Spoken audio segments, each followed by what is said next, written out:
every North Korean, not even every North Korean, there's like 80-60% of North Koreans had guns in their hand. There will be never a dictatorship in North Korea. Being individual doesn't mean selfish like in North Korea. We are all dignified beings. We are capable of making our own minds. Last night until 2-3 a.m. I was reading Dave Rubin's book called Don't Burn This Book. And I think that's when I was clearly understood what I am as a person, as a politically. I did realize, oh, this is who I am. I am a classical liberal. I do not, against gay marriage. I do not against transgender rights.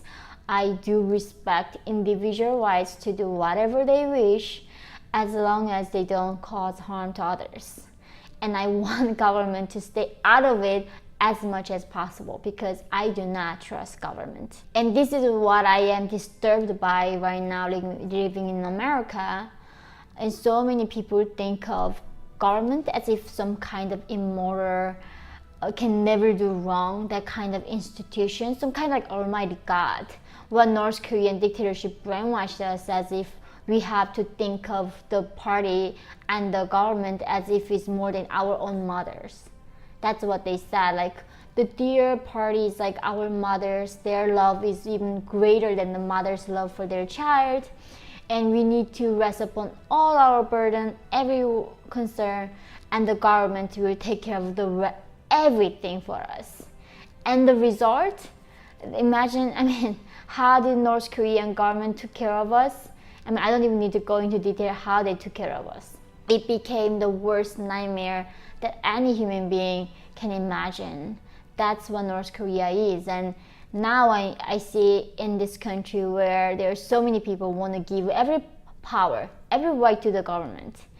And I'm like, how do you trust government like that? It's not like they are collection of a lot of people. There are tons of bad people in it, some good people. Their interests all differs, but their only concern is maintaining status quo and gaining more power from the individuals. And I do think this is why, for me, when I was reading the US Constitution, I was in awe. Some people say when they meet their love of their life for the first time, they have this ringing bells in their ear, get a butterflies. That's very resembling to me when I was reading the US Constitution very first time.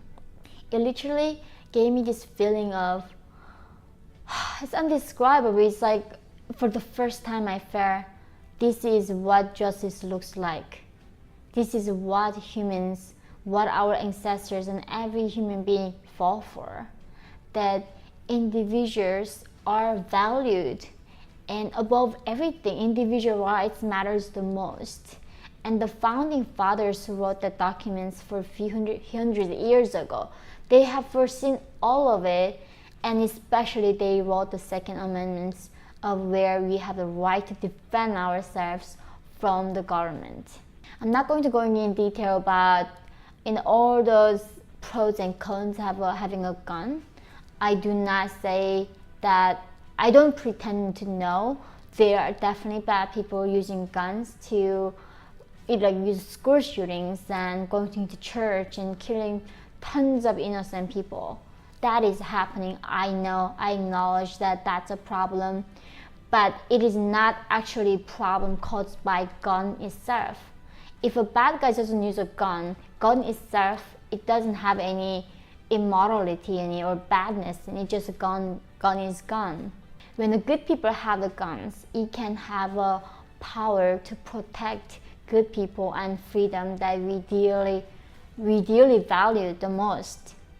So the Second Amendment was so shocking for me coming from North Korea, where the regime was constantly telling us that the government is like almighty God, that we have to trust everything. But here in US Constitution, they are saying, no, government is not trustworthy.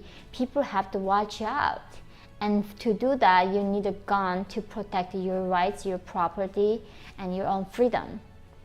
So just imagine just now. Think of if every North Korean, not even every North Korean, just like 80-60% of North Korean had guns in their hand, there will be never a dictatorship in North Korea. There will be no Kim Jong-un. Imagine if every Hong Kong person had a gun this time. China would never be able to take over Hong Kong like that. It's impossible. So gun is ultimately is only equalizer for us to be equal with the government. You know, it's like there's some like guy who's like 200 pounds with a special force. Whatever he is, if it's a guy standing there with a gun and I have the same gun in my hand, we are equal. It doesn't matter how big, how powerful that person is. And the thing is, yeah, of course the government has nuclear weapons, but can they blow up and tear their country?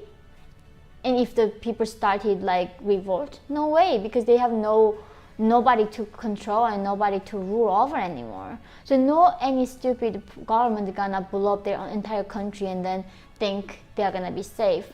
So even though government has definitely better, you know, the military advancement and the weapons, still gun is so essential for individuals to protect ourselves from the authoritarian or dictatorship government.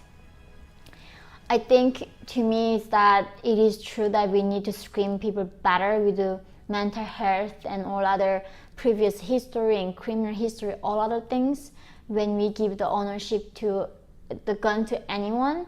But the thing is that it will be, I know so perfectly well that it will be impossible for us to prevent any hate crime, someone using a gun. That will happen.